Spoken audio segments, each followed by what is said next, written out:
Hello everyone, Radhe Radhe, जय श्री कृष्णा। मैं अनीता जलेंद्रा स्वागत करती हूँ आप सभी का अपने AJ victory world YouTube channel पे। कैसे हो आप सभी? उम्मीद करती हूँ आप सभी अच्छे होंगे। करंट अफेयर्स की इस सीरीज़ में आज हम करेंगे 10 जुलाई का करंट अफेयर्स। जो भी कैंडिडेट कॉम्पिटिटिव एग्जाम की प्रिपरेशन कर रहे हैं उनके लिए ये बहुत ही इम्पोर्टेंट होने वाली है। आपको किसी तरह का डाउट ना हो कि कहाँ से ये क्वेश्चंस करवाए जा रहे हैं, इसलिए मैं इनको जैसी कटिंग है वैसी की वैसी आपके सामने लेके आ रही हूँ। फर्स्ट क्वेश्चन अपना, कन्याकुमारी निवासी 17 वर्षीय अश्वथ एस भारत के 98वें शतरंज ग्रैंड मास्टर बन गए हैं। नाम क्या है खिलाड़ी का? अश्वथ एस 98वें शतरंज ग्रैंड मास्टर बन गए हैं और वो है कितने साल के? 17 साल के। उन्होंने Pune international round robin tournament के अंतिम दौर में कन्नन वेदनाथन को हराकर यह खिताब हासिल किया है। किसको हराया उन्होंने? वेदनाथन को। और कौन से टूर्नामेंट में? राउंड रोबिन टूर्नामेंट में। अश्वथ वर्तमान में GM श्याम सुंदर से प्रशिक्षण ले रहे हैं। भारतीय शतरंज अब 100 ग्रैंड मास्टर के आंकड़ों के करीब पहुंच गया है। प्रशिक्षण कहाँ से ले रहे हैं? GM श्याम सुंदर से। और 100 ग्रैंड मास्टर के आंकड़ों के करीब पहुंच गया है अपना भारत।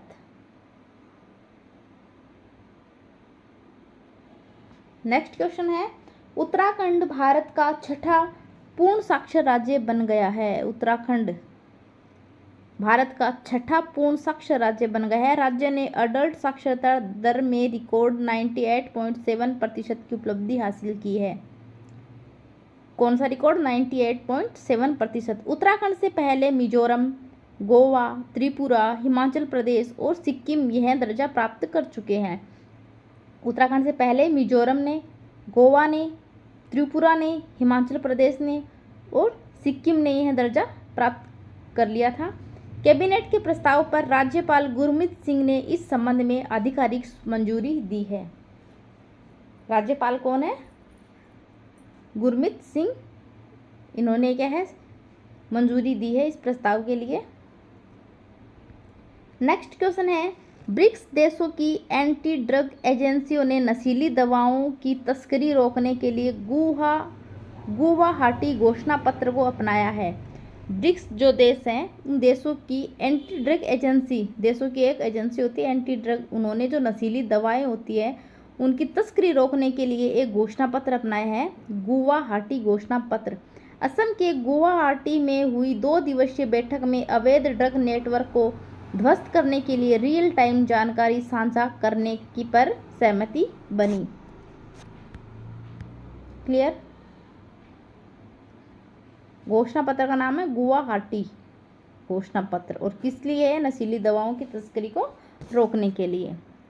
नेक्स्ट क्वेश्चन है, भारत और ब्रिटेन के बीच हुए मुक्त व्यापार समझौतों को लागू करने की तैयारी के तहत सरकार ने रूल्स ऑफ ओरिजिन अधिसूचित किए हैं।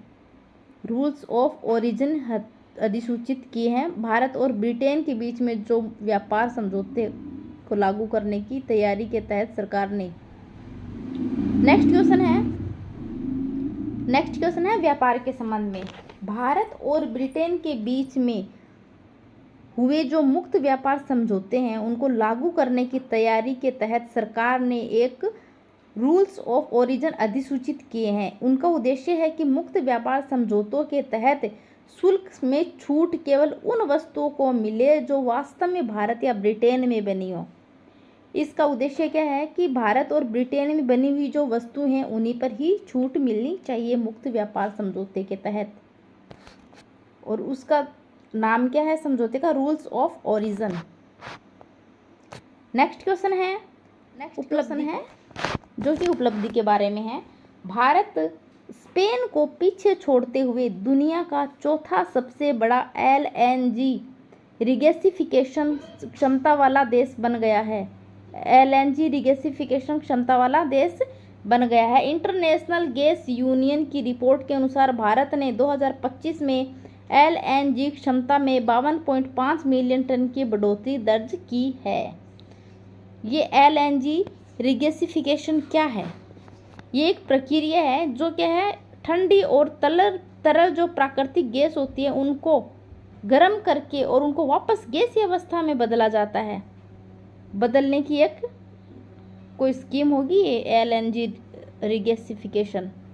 जो ठंडी और तरल जो प्राकृतिक गैस होती है उनको पहले गर्म किया जाता है, उसको वापस से गैसीय अवस्था में बदला जाता है।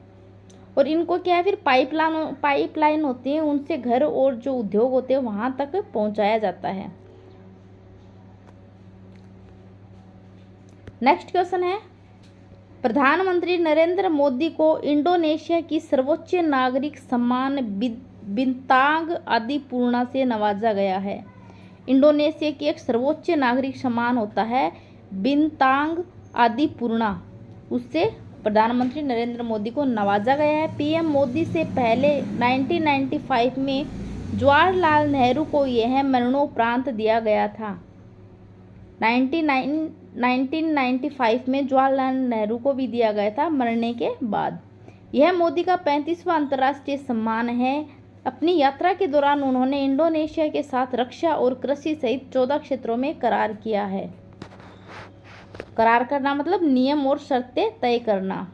करार करने का मीनिंग होता है नियम शर्तें। 14 क्षेत्रों में नियम और शर्तें उन्होंने तय की है। Clear.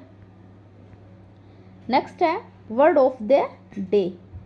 Word of the day, resilient Indian mineral economy. Resilient Indian mineral economy. Resilient Indian mineral economy का मतलब ऐसी भारतीय खनिज व्यवस्था जिससे देश में जरूरी खनिजों की उपलब्धता लंबे समय तक बनी रहे। ये ऐसी खनिज व्यवस्था है जहाँ पे जो जरूरी खनिज होते हैं वो मतलब ज़्यादा टाइम तक बने रहे। उसका उद्देश्य भारत को लिथियम, कोबाल्ट और दुर्लभ खनिज तत्व जैसे महत्वपूर्ण खनिजों के लिए दूसरे देशों पर कम निर्भर बनाना। ये महत्वपूर्ण जो खनिज है, कोबाल्ट है, लिथियम है और जो दुर्बल खनिज होते हैं, ऐसे खनिजों के लिए दूसरे देशों पर कम निर्भर बनना पड़े, इसलिए ये क्या इकोनॉमी को स्टार्ट किया गया है। इसके लिए देश में खनिजों की खोज, खनन, प्रोसेसिंग, रिसाइकलिंग और नई तकनीकों को बढ़ावा दिया जाता है। यह चर्चा में है। चर्चा में क्यों है यहाँ बताया गया है, क्योंकि भारत ने महत्वपूर्ण खनिजों की खोज बढ़ाने, निजी निवेश को प्रोत्साहन देने, क्या है, खोज को बढ़ाने, खनिजों की खोज को बढ़ाने और जो निजी निवेश है उनको प्रोत्साहन देने और राष्ट्रीय क्रिटिकल मिनरल मिशन के माध्यम से भविष्य की जरूरतों को पूरा करने का रोड मैप तैयार किया है। इसलिए ये चर्चा में है। इन्होंने रोड मैप तैयार किया भविष्य की जो ज़रूरतें होती है उसको पूरा करने के लिए। क्लियर है। 10 जुलाई का करंट अफेयर कंप्लीट हो गया है। जिन्होंने भी चैनल को लाइक नहीं किया है और शेयर नहीं किया है और सब्सक्राइब नहीं किया, प्लीज़ फटाफट सब्सक्राइब कर दो, लाइक कर दो एंड शेयर कर दो। मिलते हैं नेक्स्ट क्लास में और एक नई जानकारी के साथ। तब तक के लिए धन्यवाद।